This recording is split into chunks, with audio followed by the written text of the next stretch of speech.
Bueno, y los que pensaban pues que entrábamos a un periodo de relativa calma, ¿no? En el Congreso, luego de la jornada del día miércoles, ¿no? El día de ayer. Bueno, evidentemente esto ha durado poco porque el presidente del Congreso, Daniel Salaverry, ha presentado desde La Libertad, ¿no? Una demanda, un amparo, ¿no? Que garantice, según él, una investigación libre de vicios. Recordemos que la Comisión de Ética había aprobado un informe que recomienda una suspensión de 120 días contra él por el caso de los documentos falsos, ¿no? Que él señala pues que no firmó, que le falsificaron la firma en realidad, ¿no? Y que bueno, se había presentado información que no correspondía en realidad a lo que había ocurrido. Es decir, la visita fue falsa, ¿no? Se encubrió esto de alguna manera. Él señala que fueron los asesores que ya habían sido despedidos. Y él ha reaccionado con este recurso, digamos, atípico, porque en otros momentos congresistas han presentado amparos para que se reviertan decisiones ya tomadas. Fue el caso del fallecido Javier Díaz-Canseco, ¿no? Pero en este caso el tema todavía no había ni siquiera sido votado en el Pleno.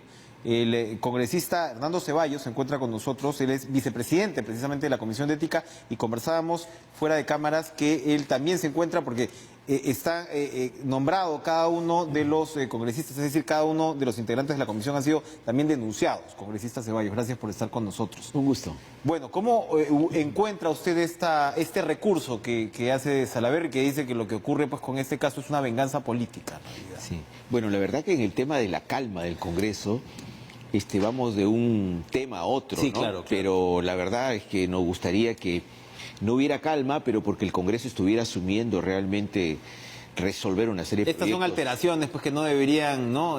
Claro, la gente quiere un Congreso inquieto, pero para que le resuelva sus problemas, ¿no? Lógico. Está la gente en la calle preparando un paro, los pescadores, en fin, y están esperando soluciones y que no se dan. Este tema es un tema que tiene dos aristas, ¿no? En primer lugar, el Congreso, dada la difusión periodística del tema Salaverry, de que habría presentado informes que no se ajustaban a la verdad y que por esto se cobró por semana de representación, tiene en primer lugar el derecho de investigar si esto es así, si esto no es pertinente. Además, frente a una denuncia presentada por el propio congresista Miyashiro, ¿no? Que él dice, señores, yo quiero que inicien indagación frente a este tema que está en todos los medios y que involucra a un congresista de la República. Así que la comisión admite que se investigue, ¿no? El recurso de amparo, en realidad, va dirigido a un órgano colegiado, que es la comisión, ¿no? Pero la jueza tipifica cada uno de los nombres para la admisión de este recurso, ¿no? Que todavía no está resuelto. Otra cosa es el tema procedimental, es decir, si la investigación fue llevada adelante de manera correcta, si no hubo errores durante todo el proceso, voluntarios o involuntarios. Y allí sí, yo creo que debió mejorarse el proceso en este caso.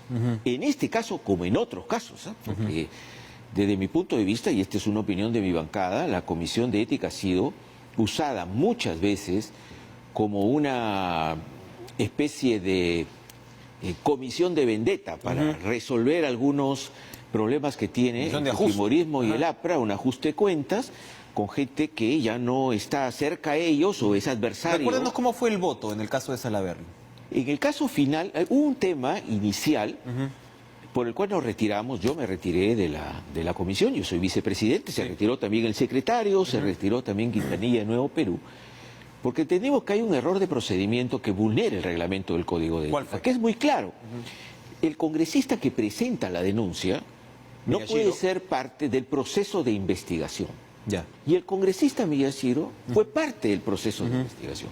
Cuando la presidenta dice, yo propongo que este tema lo veamos en 2 o 3 días, que pase el tema de la cuestión de confianza, lo someto a votación de la comisión, el congresista Miyashiro vota. Y él no debió votar porque esto es parte del proceso. Y esto es parte del apuro que tenía Fuerza Popular, no solo en este caso, sino en otros. ¿No? Hay que recordar que cuando hubo el caso de la congresista Foronda, que también fue un absurdo por parte de la Comisión de Ética, el congresista Foronda, el congresista Miyashiro fue recusado, porque él también presentó esta acusación, y se abstuvo. En este caso no. Entonces nosotros nos retiramos. Quedaron entonces en la comisión los congresistas de Fuerza Popular, el representante del APRA, O sea, solo con esos votos pasó la... y la presidenta de la comisión, que fueron los que votaron la presidenta suspensión. votó. Claro, la suspensión por 120 días.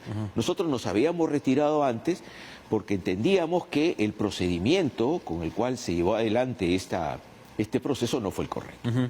Ahora, ¿qué va a pasar con esa comisión cuando se cambie la legislatura? Porque, claro, Salaverry argumenta, entre otras cosas, que él había estado impulsando el cambio de comisiones. También hay argumentos a favor y en contra, porque hay quienes dicen, oye, por más que haya cambiado el balance del Congreso, ahí seguramente usted tiene una opinión, por más que haya cambiado el balance del Congreso, tú no puedes estar cambiando el jinete del caballo a mitad de la carrera. Ya se habían nombrado las comisiones para un periodo legislativo y caballero, pues nomás, te tienes que esperar hasta el final. Y él señala que parte, digamos, de la venganza o la vendetta, como usted la define, también tenía motivación en este tema. ¿Qué opina al respecto? No, hay un tema de sentido común. Por decir, vamos a poner un ejemplo. Fuerza Popular está ahora con 53 congresistas. Sí. Que renuncien 25, 30 Fuerza Popular en un hipotético caso. ¿Quiere decir que los 20 y pico que quedan en Fuerza Popular van a seguir controlando el 95% de la comisión? Hasta julio. Está bien. Hasta el 28 de Está julio. bien, pero se toman decisiones importantes. Ya vimos que hace unas semanas se tomó decisión importante en la comisión permanente con el caso Chávarri, que de manera escandalosa se archiva dos decisiones. Primero primero la que presentamos de mi despacho y del Frente Amplio con el congresista Paza, por el tema del deslacrado, que fue algo pues vergonzoso, videos, testigos, claro. Todo no va al archivo. Entonces, no se ajusta al sentido común. Una bancada que ya no es mayoría no puede seguir ejerciendo como mayoría para digitar sobre todo determinadas Por supuesto, el Congreso decide cosas muy importantes para la ciudadanía, se tiene que mantener la proporcionalidad y acá no se está llevando adelante. Pero también, digamos, encuentro lógica su argumento, pero también reconocerá pues que como es el Congreso en el Perú, pues cada vez que haya bandazos y cambios de congresistas, tampoco, digo yo, poniéndome en los zapatos de los críticos, tampoco podría estar reflejando esto permanentemente cambios en las comisiones. No, pero no se modificarán, está bien, no se modifican las presidencias, los consejos directivos, pero la incorporación de los congresistas pueden darse, ¿por qué no se van a dar? Y por eso le preguntaba, ¿el caso de ética cómo quedaría si se aplicara? El caso de ética es un caso peculiar, porque acá hay 4 congresistas. De los 10 hay 4 de Fuerza Popular, 1 del APRA y la presidencia que puede o no votar, pero con frecuencia vota a favor de las decisiones del fujimorismo, ¿no? Entonces se genera una mayoría que vulnera realmente el sentido que debe tener la Comisión de Ética, porque entonces yo protejo a mis amigos y a los que no son mis amigos pues les bajo la calle. Y eso pasó con 6 congresistas que se fueron de viaje, cobraron su semana de representación, incluida la presidenta, y todo bien. Eso no es correcto, ¿no? Y después yo voy a sancionar a otro congresista porque ya no está en mi bancada. Es decir, acá no se trata de Salaverry o no Salaverry, se trata de que la Comisión de Ética tiene que ser un espacio de equidad y control del prestigio del Congreso. Y así tiene que mantenerse. Por eso es que nosotros hemos planteado esto, y varias bancadas lo han hecho, que en la Comisión de Ética tiene que haber un representante de cada una de las bancadas, para que haya un equilibrio y que no se ajuste a, bueno, como yo tengo más congresistas, yo controlo la Comisión de Ética. Eso no está bien. La izquierda votó en contra de la cuestión de confianza, ustedes ya han expuesto en detalle por qué. Claro. En realidad fue una votación en contra de la cuestión de confianza al Congreso, en realidad fue la tortilla fue volteada.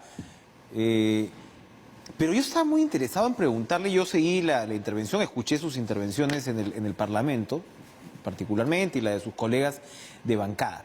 Entonces, digamos, ya viendo el escenario electoral que se va avisorando, evidentemente ustedes han tomado una posición que han marcado una diferencia, ¿no? Con respecto a cómo muy están firme. planteando. Para nosotros ha sido una posición compacta. Pero ustedes son de recontra izquierda. O sea, yo a lo que voy es cómo van a ir preparando, digamos, esa esa opción electoral, porque ustedes lo que cambian es lo que piden es el cambio de modelo económico, una nueva constituyente, es decir, están pidiendo casi una nueva sociedad dentro de, otra vez tienen sus argumentos, pero lo que voy es que son de recontra izquierda. Entonces, ¿qué es recontra izquierda? bueno, o sea, somos recontra consecuentes, que es diferente. A nosotros sí nos genera un espíritu de rebeldía, porque además entendemos que lo peor que nos puede pasar es ser tolerantes con la injusticia, con la corrupción, y con ese concepto que nos han metido en la cabeza, que para que haya inversión, ¿no es cierto?, hay que explotar a los trabajadores, para que haya inversión no hay que respetar el medio ambiente, para que haya inversión hay que avanzar por encima de los derechos. ¿con qué izquierda se compararían ustedes dentro de la región? Es importante poder encontrar, digamos, esos puntos de referencia para poder entender en qué cuadrante político se mueve. María, nosotros no somos ni calco ni copia de ya ningún sé, proceso. pero, bueno, ese es parte del problema de la izquierda, que siempre es un modelo, pues, absolutamente... Aquí al final hay referencias. Aquí hay un tema... Chile, Ecuador, bueno, pero a ver, Venezuela, ojalá yo le que no. podría decir, dentro de los procesos revolucionarios o de cambio que han habido en América Latina, hay distintos ejemplos que son interesantes, otros no tanto, pero que nos alientan en algún sentido de que no es necesario que nosotros insistamos en este modelo neoliberal, sino que se pueden hacer cambios estructurales en nuestro país. ¿Me puede así hablar dos o tres así cambios centrales en el modelo? Por decir, en el tema de las empresas estratégicas, ¿no? Que dicen, no, acá el Perú no tiene que tener ninguna empresa estratégica porque todo nos da pérdida. Fíjese usted, Piñera, que no tiene nada de izquierda, que es el engreído de las derechas de América Latina, mantiene empresas estatales, ¿no? Evo Morales, ¿no es cierto?, acaba de avanzar en el tema de manejar los recursos petroleros, los recursos mineros, y la economía de Bolivia crece más que la nuestra, ¿no? En Chile, el gobierno de derecha mantiene Piñera, mantiene una empresa aeronáutica, mantiene una empresa de petróleo, mantiene una empresa de minería, mantiene empresas nacionales de transporte. Y acá, pues mantenemos un concepto neoliberalismo, de un neoliberalismo salvaje. ¿Cómo es posible que digamos que se justifica tener, por ejemplo, la inversión en el agroexportación, que es muy importante, que ha crecido, pero a costa del sacrificio de los trabajadores? O sea, ustedes, por ejemplo, recortarían el régimen especial de agroexportación, poniendo la... ¿El régimen laboral? El régimen laboral. Lo desapareceríamos, no le quepa ninguna duda. ¿Cómo vamos a mantener un régimen laboral donde los trabajadores tienen que pagar su CTS, tienen que pagar su seguro, donde el Estado sigue exonerando, en lugar de pagar el 9%, pagan el 3% estas empresas, donde no tienen ningún derecho a la estabilidad laboral, aunque las empresas trabajen todo el año, y donde vemos, los que trabajamos en el norte sobre todo, cómo salen los ómnibus con los trabajadores a las 4 de la mañana y los traen a las 6 de la mañana. Bien. ¿Cómo, por ejemplo, digamos, impulsaría la formalización? Pero primero tiene que pasar a las 7:28, por lo menos. Por lo menos pasar a las 7:28. Por lo menos tener derecho a estabilidad en el trabajo, luego de que han demostrado un mínimo de eficiencia, por supuesto, ¿no? Tener derecho a vacaciones completas, no 15 días como les dan hasta ahora. Los empresarios señalan, los gremios, ¿no? Señalan que los costos laborales del Perú son de los más altos de la región. La agroexportación, No, el caso de la agroexportación es claro, es particular precisamente por este régimen especial y que para los gremios justifica de alguna manera el éxito ha multiplicado por 10 sus ingresos y ¿quién es el que produce finalmente ese dinero que ingresaba a las grandes empresas exportadoras? Los trabajadores. Y lo mismo pasa en los otros rubros. ¿O acaso consideramos correcto que luego de 15 años de crecimiento como ha tenido este país, tengamos un 73% de informalidad en la masa laboral? Ese es el crecimiento. O tengamos a los jubilados cobrando con las AFP 300, 400 soles. Bueno, lo que señala la señora León de la CONFIEP es que luego de la famosa sentencia del Tribunal Constitucional, ¿no?, que se supone iba a impulsar la estabilidad, lo que ha pasado es que casi todos los contratos del Perú son a plazo fijo, o se han incrementado los contratos a plazo fijo. Entonces, ahora, la señora León cree que vive pues en Europa, ¿no? Que salga a recorrer el país, ¿no? Para que vea, ¿no? O sea, ¿o acaso esos trabajadores que murieron en aquí en el centro de Lima, que vivían en la esclavitud, es una excepción.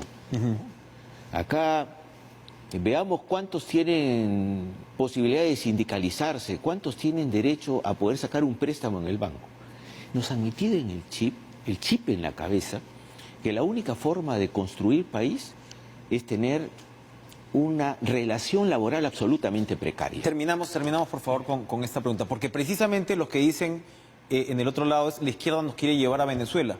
La izquierda nos quiere llevar a la situación que se vive en Venezuela y no ha sido lo suficientemente categórica en su rechazo a la dictadura chavista. ¿Qué responden a ello? No, pero hay dos cosas. Lo que pasa es que el Perú no tiene nada que ver con Venezuela y lo que quieren es asustar cuando nosotros decimos que hay que construir un país mucho más justo. Bueno, ahora tenemos mucho que ver porque precisamente por el desastre venezolano está ocurriendo pero acá hay otra cosa. Catástrofe humanitaria regional, ¿no? Nosotros cuestionamos que el modelo que seguimos adelante en nuestro país, que es un modelo extractivista primario, sea la única opción como desarrollo. De hecho, si se cae el precio de los minerales, vamos a estar arrodillados, ¿no? Porque no vamos a tener ni siquiera recursos para terminar la reconstrucción en el norte. Que tenemos que impulsar un modelo de diversificación productiva. ¿Pero qué me dice? Ahora, el caso de Venezuela es un caso internacional que nosotros sí tenemos una posición. En primer lugar, el Perú tiene que aspirar a que la salida en Venezuela sea una salida pacífica, dialogada. Nadie está diciendo oficialmente, nadie está impulsando una intervención militar, ¿no? Pues sí, estamos impulsando una intervención militar. Perdón, el Grupo de Lima ha señalado más de una vez que la comunidad internacional tiene que hacer todo lo que sea posible. Y eso todo no descarta la intervención militar. El señor Guaidó se ha cansado de gritar, y sus representantes también, de pedirle a Estados Unidos que intervenga militarmente en Venezuela. ¿Pero qué piensan ustedes sobre un régimen que crea una ciudadanía de mendigos que se esparce por toda América Latina? O sea, a eso va mi pregunta. Yo creo que en Venezuela, en primer lugar, tiene que haber una salida dialogada, pacífica, respetuosa, pero además la comunidad internacional que condena a Venezuela, en particular Estados Unidos, actúa con una doble moral, claramente, ¿ya? ¿Y por qué digo que hay una doble moral? Porque nosotros hemos abierto las puertas a los ciudadanos venezolanos para que vengan acá, ¿no es cierto? Pero auspiciamos el bloqueo. ¿Y qué significa el bloqueo?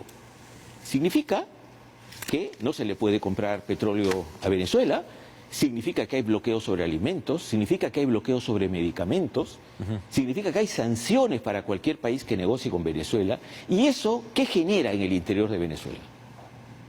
¿Qué genera? Genera más hambre, genera más crisis, genera las colas en Venezuela. ¿Es una dictadura?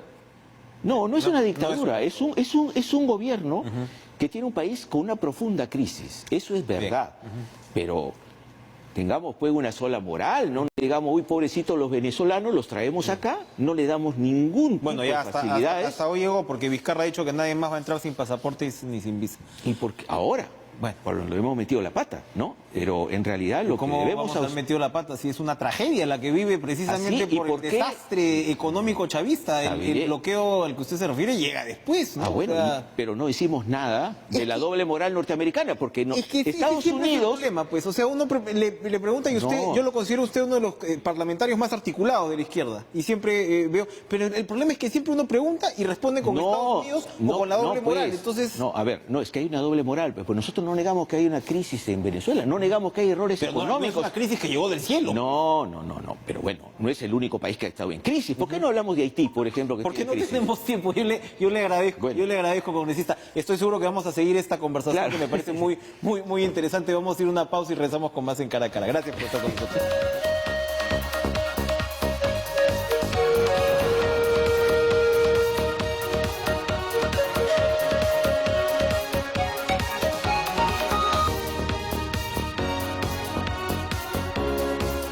Fernando de la Flor nos acompaña hoy para poder entender cuál es lo que acabamos de ver en el Congreso, ¿no? Y lo que debería desarrollarse. Fernando, gracias por estar con nosotros. Buenas noches. Al contrario, señalabas en tu última columna que lo que vivíamos era una suerte de apariencia de legalidad, que todo este debate constitucionalista, ¿no? Donde todos hemos tenido que aprender los conceptos, no solamente los conceptos, sino argumentos para una parte y para la otra, como si fuera esto casi un partido de interpretación futbolera, ¿no? Es en realidad también una apariencia de legalidad, o iba camino a una apariencia de legalidad donde todo vale, ¿no? Donde de alguna manera podías asignarle cualquier significado, cualquier interpretación auténtica, si se quiere, Sí. ¿no? A una situación. Pero finalmente ha primado un consenso, digamos, democrático, al menos en esta primera decisión. Relativamente razonable. Relativamente razonable.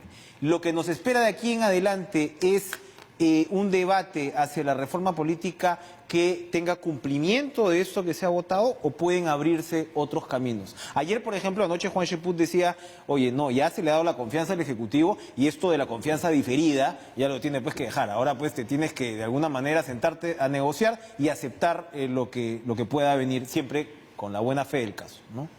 Confiemos que en efecto lo que queda por hacer esté gobernado por la racionalidad y la sensatez. Lo que menos requiere el país en estos momentos es el maltrato y la extenuación que tiene la ciudadanía frente a una clase política absolutamente desvinculada de lo que es un clamor nacional y que se expresó de manera contundente en el resultado del referéndum que tuvimos en diciembre pasado. Yo confío que, en efecto, la representación parlamentaria honre la palabra expresada en el voto contundente de la aceptación de la confianza planteada por el Poder Ejecutivo y por consiguiente abone a una reforma política que satisfaga las exigencias que se han planteado sin necesariamente por eso aceptar al pie de la letra todos los planteamientos o las propuestas que ha hecho el Ejecutivo, porque de la presentación del Premier Salvador en el Parlamento quedó claro que hay lo que ellos consideran como gobierno un mínimo de esencia que no debe desnaturalizarse, pero con una muy clara invitación al debate y al ejercicio democrático que es cuna del Congreso. ¿Cuál es tu interpretación de esta doble,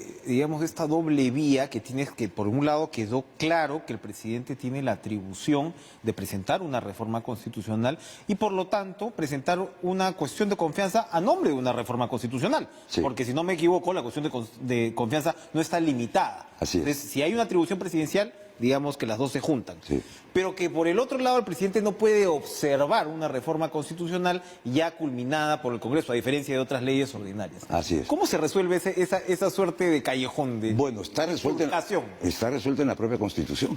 O sea, la Constitución establece, y de hecho la sentencia del Tribunal Constitucional que se emitió a propósito del cuestionamiento a la famosa ley o al reglamento interno, establece claramente que la cuestión de confianza reconocida en la Constitución como facultad presidencial no tiene restricciones, no tiene límites. Puede plantearse respecto de cualquier iniciativa que el Poder Ejecutivo, en la persona del presidente que delega en su presidente del gabinete, puede plantear ante el Congreso e invocar, cosa que ha hecho respecto de la reforma política. Sin embargo, la propia Constitución establece que, a pesar de tener el presidente también iniciativa respecto de reformas constitucionales, lo que no puede es observar aquella que el Congreso haya sancionado. Está dicho en la Constitución y no veo... No hay contradicción ahí. No, en lo absoluto. Y a la hora que el Congreso le ha aceptado la cuestión de confianza, le ha aceptado en los términos que el Ejecutivo le ha planteado. Ahí va, bien. Bueno, el Ejecutivo, hay que resumir la cuestión de confianza en lo que el Premier Salvador del Solar hizo ante el Pleno del En Congreso. su discurso de media hora que está redactado Exactamente. y tenemos acceso a él por internet. Ese es el pedido de confianza. Lo de la carta... Sí, la carta... La carta es quedó- una protesta política, fue un Sí, gesto, sí. pero es lo que planteó ante el Pleno del Congreso con ocasión de la legislatura que se convocó, de la sesión que se convocó. Y ahí el Premier de Solar fue claro en el sentido de planteamos estas 6 iniciativas que tienen una esencia. Lo que invocamos al Congreso y hacemos cuestión de confianza respecto de cada uno de los planteamientos es que esa esencia no se desnaturalice. El Congreso obviamente tiene la amplia facultad de debatir, cuestionar, replantear. Lo que no se quiere es que afecte la esencia del planteamiento que ha hecho el Poder Ejecutivo. Y esto tiene que ver con la famosa pregunta del referéndum. Ustedes se acordarán cuando en diciembre el planteamiento del Poder Ejecutivo fue presentarle al pueblo la opción de bicameralidad, sí o no. Esa era toda la pregunta. Sin embargo, en el Parlamento se introdujo una distorsión. Y esa distorsión originó una respuesta de parte del Poder Ejecutivo. Por la cuarta pregunta, respondan no. De las 4 preguntas, la que tuvo más alta votación fue la cuarta. 98%. Casi 9 de cada 10 peruanos dijeron no. Eso quiere decir que de repente los peruanos no quieren saber nada del Parlamento. No estoy tan seguro porque sí se leyó la argucia. Así es. Tiempo antes las encuestas decían que la mayoría del pueblo estaba por restituir la bicameralidad. La bicameralidad fue desmontada de manera abrumadora como consecuencia de esta triquiñuela que se urdió en el Parlamento, que al final afectó el corazón de este pedido. Pregunta comodín que estoy preguntando hace un par de días o formulando hace un par de días. ¿Es posible una reforma política con la señora Bartra al frente de la Comisión de Constitución? O sea, ya aceptaste todo esto, has pasado todo esto, pero hemos escuchado las intervenciones de la señora Bartra, hemos visto lo que ha sido, digamos, su aproximación frente a la reforma presentada por el Ejecutivo. ¿Es potable una cosa con la otra? Es un voto de 130, ¿no? Nada más. O sea, quedó absolutamente acreditado que fue avasalladoramente derrotada en la votación de la cuestión de confianza. O sea, yo no le daría más importancia que la que tiene. No puede voto. poner la agenda desde la presidencia de la comisión. No, es un voto, uno, no más. Y Habrá que recordárselo constantemente. No, yo creo que más que recordárselo, ella debe permanentemente tener presente que solamente es un voto. Claro. De la misma manera que cada ciudadano es un voto cuando vota, igualito.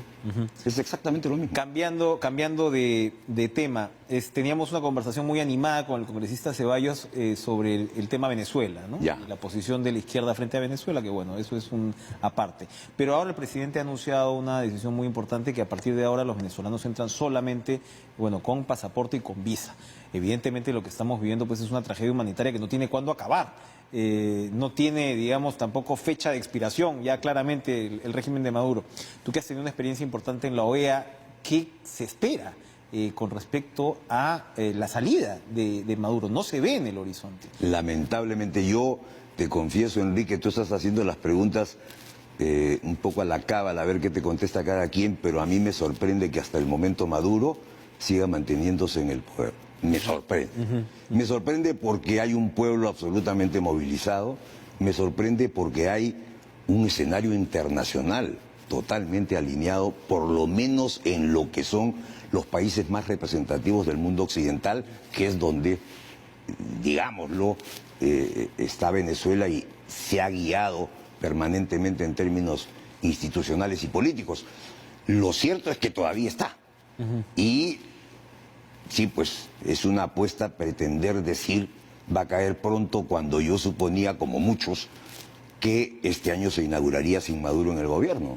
Y cuando Guaidó juramentó y el pueblo venezolano se movilizó, y cuando los países de América Latina y de la Comunidad Europea y los Estados Unidos se alinean con Guaidó, reconocen al gobierno de Guaidó, aceptan representación diplomática de Guaidó, yo veía inminente la caída.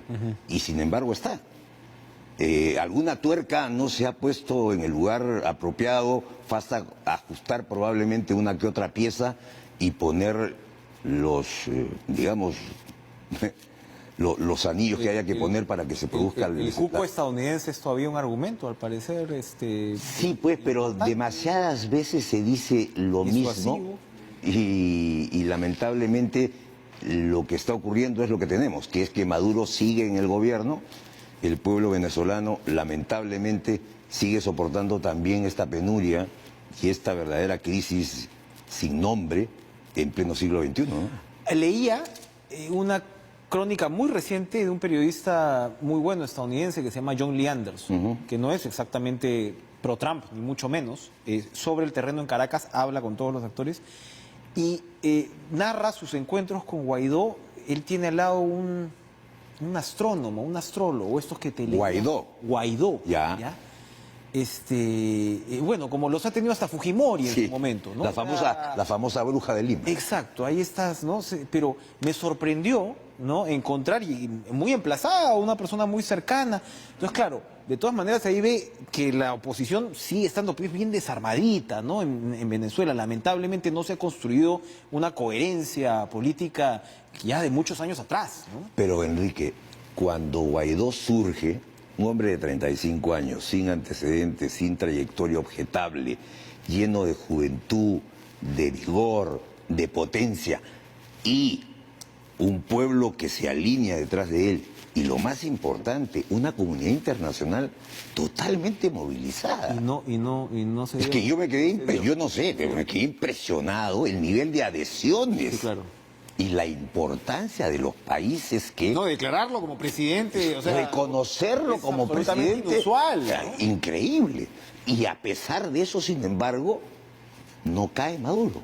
Bueno, Ese parte de una entre reflexión y curiosidad político-intelectual que habrá que trabajar con mucho cuidado y con mucha objetividad para explicar esto. Te pido precisamente que regresemos para terminar la entrevista porque tenemos un enlace con Wilmer Dios, gobernador regional de Tumbes, porque el Perú, como conversábamos ahora mismo con Fernando de la Flor, exigirá pasaporte y visa a venezolanos desde el 15 de junio.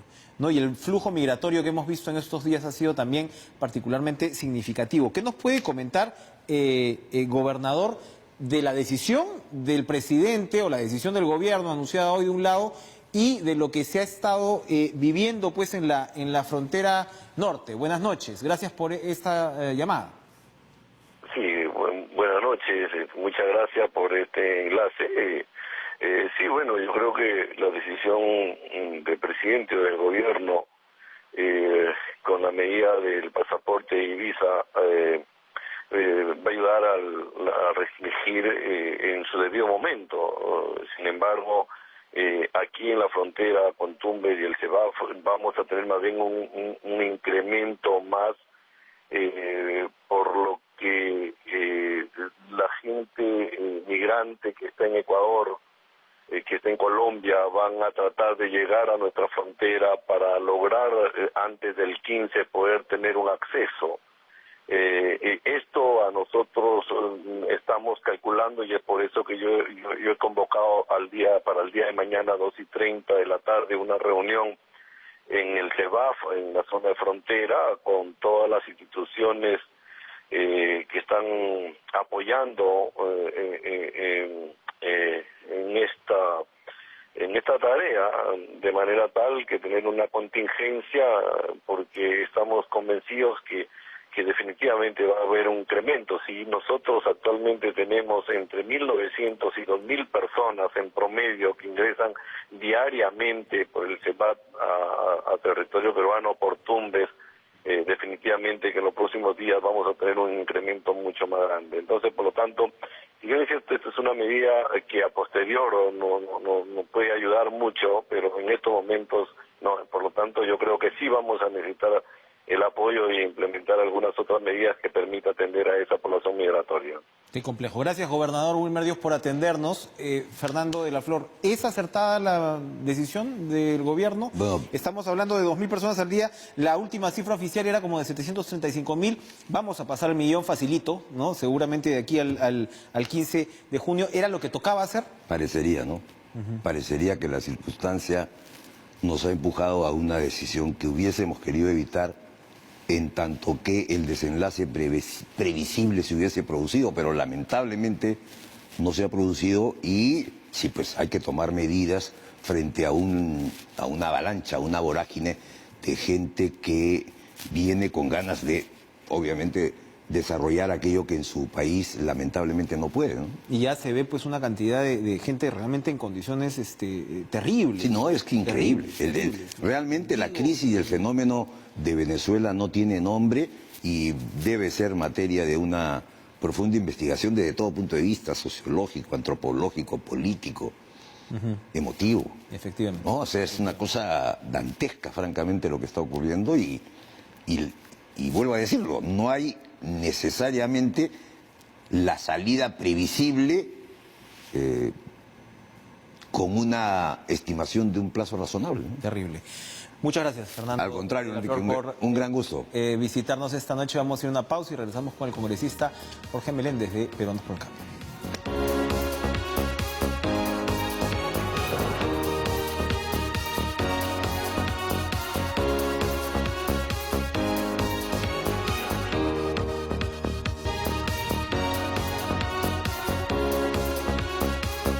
Estamos con el congresista Jorge Meléndez de Peruanos por el Cambio, vocero de la bancada, ¿verdad? Congresista, ¿cómo está? Y comencemos regresando al tema Salaverry. Y le pregunto, Salaverry presenta esta acción de amparo por una votación de la Comisión de Ética que recomienda su sanción 120 días. Esto evidentemente tiene que pasar al Pleno. ¿Quién decide en qué momento pasa al Pleno? El presidente.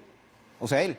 Claro, el presidente del Congreso es el quien, digamos, decide en qué momento se agenda el informe de la Comisión de Ética, ¿no? Pero antes, Enrique, es bueno reconocer el trabajo objetivo e imparcial que ha venido haciendo la congresista Janet Sánchez, porque cuando ella entró, se han visto todos los casos que estaban encarpetados. Entonces, eso valoramos. Acaba de decir Ceballos, su colega de la izquierda, que no, que es una comisión vendetta, y eso que él es el vicepresidente de la comisión. Para usted la comisión se ha desarrollado como debe ser. A ver, primero, claro, me refiero a cómo se ha manejado la comisión a nivel de presidencia. Ya. Pero evidentemente, y justamente por eso en la comisión, en el Consejo Directivo, nosotros hemos votado para que no haya este sesgo, digamos, político que podría existir.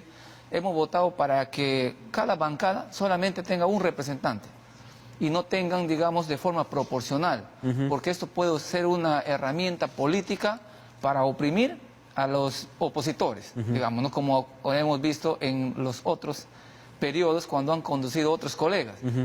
Eso, y lamentablemente cuando se ha querido hacer la recomposición, los fujimoristas no habían marcado nada en el tablero y al último terminaron votando, digamos, para que no se recomponga las comisiones, que hubiese permitido que la Comisión de Ética esté representada solamente por un miembro por cada bancada. Entonces, hubiese habido mayor razonabilidad en las decisiones, dado que se trata de la ética parlamentaria. Sin embargo, hasta ahora se mantiene igual. Y decisiones que no estén cuestionadas, digamos, bajo un manto de duda, ¿no? Exactamente. Porque Salaverry finalmente lo que está denunciando es que esto es una venganza política contra él, ¿no? Ahora, ¿qué pasaría con la Comisión de Constitución? También se reconfiguraría. Tendríamos una comisión ya no con una mayoría, digamos, de fuerza popular, y aparte que tienen aliados ahí como el APRA, por ejemplo, que han caminado juntos, porque realmente, Enrique, los 53 miembros que ellos tienen ahora no se refleja en la cantidad de comisiones que hasta ahora mantienen. Ellos mantienen su peso como, de 73 es como si tuvieran 73 parlamentarios. Eso se está reflejando hasta ahora. Eso tiene que cambiar, definitivamente. O sea, pero ya no cambió hasta ahora. Nos vamos a tener que esperar nomás hasta la próxima legislatura. Tenemos que esperar porque ya se ha rechazado la votación de recomposición. Ahora, la Comisión de Constitución ha anunciado ya pues un cronograma, ¿no?, sobre cómo va a procesar este tema de la cuestión de confianza. ¿Qué le parece a usted? ¿Se puede confiar en que la Comisión de Constitución saque adelante estas reformas políticas? Bueno, hay que señalar que lo que hemos votado ayer es una cuestión de confianza en los términos que ha planteado el Premier. Todos hemos escuchado que se debe mantener, digamos, la esencia, las materias que se han expuesto, que son 6 proyectos, y también los plazos. No necesariamente el 15 de junio vamos a terminar, evidentemente, no, pues pero podemos prolongarlo hasta el 15 de julio, un mes más, que perfectamente podríamos, digamos, terminar todos los proyectos. Pero aquí hay algo importante. Eso va a ser una Enrique, tortura para la congresista Bartra, va a ser un proceso casi de película terrorífica. Sí, bueno, que ella tenga que procesar todo tan rápido hasta la 15 va a tener que respetar la votación mayoritaria, porque entiendo que ella ha votado en contra. Sin embargo, al haber una mayoría que ha votado a favor de la cuestión de confianza, ella como presidente está obligada a interpretar está obligada a debatir todos los proyectos. Y ayer ha habido un buen gesto, ¿no?, de todos los voceros, de que nos hemos puesto de acuerdo en que esos 6 proyectos sean prioritarios. Se ha suspendido los anteriores debates para dar prioridad a estos 6 proyectos. Y vamos a empezar justamente con un proyecto de reforma constitucional, que tiene que ver con el impedimento de ciudadanos que tienen sentencias por más de 4 años para que puedan ser candidatos. En primera instancia. En primera instancia. Eso va en contra de lo que el parámetro que ha regido en el Congreso, por ejemplo, en el tema del levantamiento de inmunidad. Yo sé que eso no es necesariamente lo mismo, pero en el caso de Donaire, que ahora está fugado, Y en el caso del señor Dipas, ¿apareció? No apareció el señor Dipas. Creo que no apareció, ¿no? No sabemos dónde está. Bueno, esa es la respuesta. Se demandó sentencia en segunda instancia, ¿no? Entonces, la idea es acá que si ya tienes una sentencia en primera instancia, no vayas a candidatear. Ahora lo tienen que aprobar. Claro. ¿O cómo está el clima en el Congreso al respecto? Ahorita existe una ley, Enrique, donde que los candidatos que tienen, digamos, impedimento para postular, requieren una sentencia en segunda instancia. Pero si tienen en primera, obviamente, así como está la ley, pueden postular. Pero con esta modificación de la Constitución, que es el artículo 34, si mal no recuerdo, ahí se va justamente a colocar que los candidatos que ya tienen una sentencia ya no puedan postular. Eso también va a ayudar a la imagen del Congreso, porque algunos ya entran con su sentencia.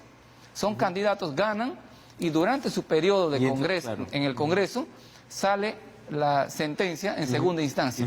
Entonces, evidentemente, ahí viene la fricción, vienen los problemas y el desprestigio que hemos visto en el No, y presionan para que no salga la sentencia en segunda instancia valiéndose de su posición de congresistas de la República. Entonces, exactamente. eso, evidentemente, la curul se convierte en una suerte de jugar a las chapadas tu barrera, ¿no? O sea, a ver si te atreves a tocarme.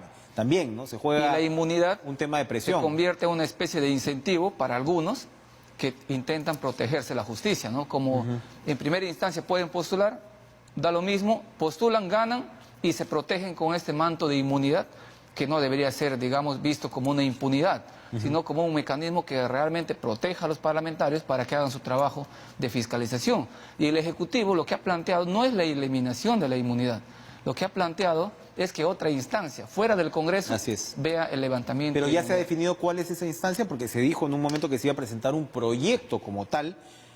Aquí algún congresista nos señaló que podía, de repente usted mismo o alguno de sus colegas de bancada, dijo que probablemente podía ser el Tribunal Constitucional el que finalmente defina esto. ¿Esto se va a materializar en un nuevo proyecto de ley enviado por el Ejecutivo? Y ya presentó el Ejecutivo. ¿Y está con el TC? Es la misma, no, es el mismo Poder Judicial, pero con algunos términos que lo han cambiado, ¿no? Sin embargo, nosotros creemos, Enrique, que eso podría, digamos, derivarse a otra institución. Claro. Pero eso estaría dentro eso de naturaliza, por ejemplo, el proyecto que sea el Tribunal Constitucional. De la naturaleza del proyecto. Claro, que lo vea. Pero como estaba al principio, que lo habían enviado al archivo y que querían verlo solamente a nivel de reglamento, eso evidentemente lo desnaturaliza y no tiene ningún efecto, por una razón, porque el artículo 93 de la Constitución mantiene la inmunidad de proceso y de arresto. Entonces, si tú modificas el reglamento, no has hecho absolutamente nada. Ahora, estos proyectos, porque usted me dice ya van a arrancar, ¿mañana o la próxima semana con el tema que usted nos acaba de decir, el tema de las sentencias, de los candidatos con sentencia? Mañana empezamos. Mañana en la Comisión de Constitución. Exactamente, a las 10:30. ¿Y esto cuántas sesiones va a tomar más o menos? Un proyecto como este, calcula usted. ¿Mañana mismo se podría votar en comisión o todavía no? Lo que pasa es que este proyecto, como es de reforma, va a modificar también, digamos, a 3 leyes ordinarias. ¿Ya? A la ley, no, una ley orgánica, perdón, ley orgánica de elecciones y la ley de elecciones al gobierno regional y también a la ley de elecciones de municipios. O sea, modifica 3 leyes, ¿no? Entonces, necesitaríamos los dictámenes de los 4. ¿Ya? Ojalá mañana podamos discutir, porque es un tema puntual, ¿no? Es un tema de impedimento solamente de candidaturas, que como se hace una modificación a la Constitución, entonces también va a pegar, digamos, a estas otras 3 leyes, ¿no? Permítanos, congresista Menéndez, tenemos la intervención de la congresista Yanet Sánchez, presidenta precisamente de la Comisión de Ética. Me imagino, no estamos en el Parlamento, congresista, pero por alusión, usted nos llama. Perdóname. Por favor, adelante y gracias por su intervención. No, al contrario, gracias por la oportunidad. Y oportunidad que va a servir esto, Enrique, para aclarar ciertas cosas que se han venido dando durante todo tu espacio periodístico. Simplemente precisar algo, Enrique, que la Comisión de Ética siempre ha actuado con mucha objetividad y parcialidad. Me sorprende muchísimo saber, por ejemplo, saludo a mi vocero que se encuentra ahí, pero entiendo que tenemos que tener mayores coordinaciones al respecto para poder explicar. La presidencia de la Comisión de Ética presentó, Enrique, en octubre del 2018, un proyecto de resolución legislativa. Proyecto que implicaba o que indicaba de que nosotros tendríamos que estar un miembro por cada grupo parlamentario representados en esta comisión. Sí. Es decir, para nosotros siempre ha sido importante este tema porque esto va a ayudar al equilibrio y al mejor manejo de manera objetiva en la comisión y para obtener mejores resultados, para que no se presten a suspicacias precisamente como se ha venido diciendo hasta el día de hoy. En el caso del congresista Salaverry, Enrique, este caso ha tenido 6 meses en la comisión. Es decir, se ha respetado los tiempos, se ha respetado el procedimiento, se ha respetado el debido proceso y se ha respetado también el derecho a la defensa que tenía el congresista Salaverry. Todas las sesiones han sido públicas. Es decir, a las pruebas me remito. Siempre se ha optado y se ha trabajado con responsabilidad. Y lo primero que tengo que aclarar, Enrique, es que nosotros siempre si actuamos, o si vamos al criterio de que nosotros estamos sesgados o hacemos un trabajo netamente político, falso. ¿Por qué? Porque nosotros hemos recomendado sanción a 3 congresistas fujimoristas y a congresistas de diferentes grupos parlamentarios. Y me sorprende sobremanera el día de hoy que solo trate de defenderse un caso. ¿Por qué no se defendió y por qué no se vio con el mismo criterio los otros casos, Enrique? Y eso sí, rechazo tajantemente el hecho que se diga que la comisión se utiliza como un método de venganza, de persecución. Tajantemente rechazo eso, Enrique. Y eso no lo puedo permitir. Aparte, el informe de finales o las resoluciones de las comisiones la hace un equipo técnico, el equipo profesional, que yo presido como presidenta. Simplemente quería aclararte eso, sé que tienes muy poco tiempo, Enrique, te agradezco la oportunidad y encantadísima de responderte cuando quieras. Por favor, ojalá la podamos recibir, congresista Sánchez, en los próximos días. Bueno, lo están siguiendo usted, congresista Meléndez, no se puede quejar. Qué bueno, qué bueno. Porque acá había un contraste. Evidentemente, el congresista Ceballos pues señaló lo que yo dije al principio, recordé que calificó como lo que ha respondido Yanet Sánchez, que era una suerte de comisión de vendetta, pero usted ha señalado que, al menos en lo que respecta al proceder de la presidenta, esta ha sido correcto. Ahora, ella ha reiterado que ella estaba a favor de tener efectivamente una comisión multipartidaria. Finalmente, ¿por qué esto no fue bloqueado? ¿Quién ha bloqueado esa parte? Porque hasta ella dice que estaba de acuerdo. A ver, primero que la objetividad de la presidenta, eso no está, digamos, en tela de juicio. Sí, usted lo acaba de decir. A todos nos consta que ella ha actuado con imparcialidad, siguiendo un debido proceso. Lo que pasa es que no podemos también dejar de negar que entre, digamos, la bancada fujimorista, que han tenido fricciones en diferentes momentos, ha habido hasta intentos de censurar al propio presidente de su propia bancada. Ellos prácticamente le han querido censurar a un miembro de su bancada. Entonces, a mí me dicen, no sé si me lo confirmará, que las diferencias en realidad dentro del fujimorismo son tremendas. Son tremendas. Tremendas. Entonces, o sea, un parlamentario me ha dicho que ve 5 o 6 grupos ahora mismo, ¿no? Divididos. Claro, evidentemente, Enrique, si tienen 3 o 4 miembros en la Comisión de Ética, esto podría dar un voto sesgado. Me refiero al interior ya de la propia comisión del comportamiento de algunos congresistas. Pero no podemos dejar de reconocer que la congresista Sánchez también presentó un proyecto de ley, efectivamente, donde que señalaba que cada bancada debe tener solamente un representante. Y acogiendo justamente ese proyecto, en el Consejo Directivo, votamos todas las bancadas para recomponernos y eso debió haber sido llevado al Pleno en su momento, lamentablemente no se hizo, para que se puedan recomponer todas las bancadas y tengamos solamente un representante. Pero esto no ha llegado al Pleno.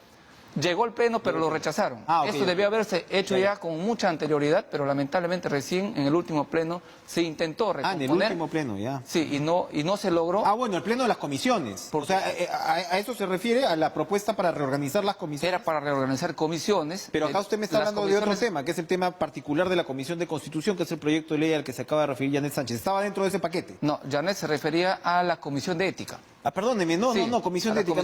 Estoy siempre hablando de la Comisión de Ética, me he confundido. O sea, pero lo que se votó en el Congreso, en el Pleno último, fue sobre la recomposición de todas las constituciones, entiendo yo. Exactamente. ¿Qué pasó con el proyecto en sí de la Comisión de Ética? Si usted me dice que se votó en el Consejo Directivo. El Consejo Directivo acogió, digamos, esa propuesta, pero no como proyecto, sino que se sometió a votación para que cada bancada tenga un representante en la Comisión de Ética, porque aquí se evalúa el comportamiento de los parlamentarios. Entonces, dijimos no a la proporcionalidad acá, más bien a la razón. Por eso es que hemos votado, pero lamentablemente hasta ahora no se ha hecho Ya. efectivo, porque el Pleno del Congreso aún no lo ha aprobado. Ok, pero sigue pendiente Sigue pendiente este proyecto de ley en cuestión sobre la cuestión de ética. O sea, de Claro, comisión me de ética. imagino que está en Bien. su respectiva comisión. Volviendo al tema de las reformas y ahora sí a la Comisión de Constitución. Los proyectos van a ir saliendo uno a uno. Usted ya nos ha explicado el detalle de este proyecto, de las candidaturas, que tiene que cambiar 3 leyes adicionales. A la hora que se apruebe el dictamen, ¿van a ir yendo al Pleno o van a esperar que esté todo el paquete completo para votar en el Pleno el íntegro de la reforma? No, se puede ir votando. Podemos votar, digamos, el proyecto de reforma y ahí se requiere 2 votaciones o un referéndum, como se quiera. Y en los otros proyectos, a medida que se van aprobando, se puede ir también votando, ¿no? Porque uno tiene que ver con gobernadores, que ahí tienes que modificar la ley de elecciones regionales, otro es con alcaldes, en el caso de los municipios, y un tercero es la ley orgánica O sea, de son elección. 3 votaciones adicionales que tiene que hacer el Pleno solamente sobre este proyecto. Sobre de esa ley. materia. Solamente Exactamente. sobre. Ahora, ¿hay ambiente en el Congreso para que se den en el caso de las reformas constitucionales? Porque estos 3 no son reformas constitucionales, no solamente es el primero, ¿no? ¿Hay ambiente, clima para poder adelantar las 2 votaciones como tendría que hacerse? ¿O puede abrirse todavía la posibilidad esta del referéndum? Si lo que hemos visto ayer, Enrique, es una constante, evidentemente vamos a llegar a aprobar rápidamente. Creo No que había razón para creo que la no- cuestión de, para claro, creo no que la hacerlo, cuestión ¿no? de confianza al final se convirtió en una oportunidad para poder llegar a consensos y alcanzar la gobernabilidad que lamentablemente en tiempos pasados no hemos tenido. Así es. Gracias, Jorge Meléndez, Gracias. congresista de Perdones por el Cambio, por acompañarnos. Gracias a ustedes por premiarnos con su compañía. Nos vemos mañana con más cara a cara. Sigan ustedes en las señales de TV Perú. Buenas noches.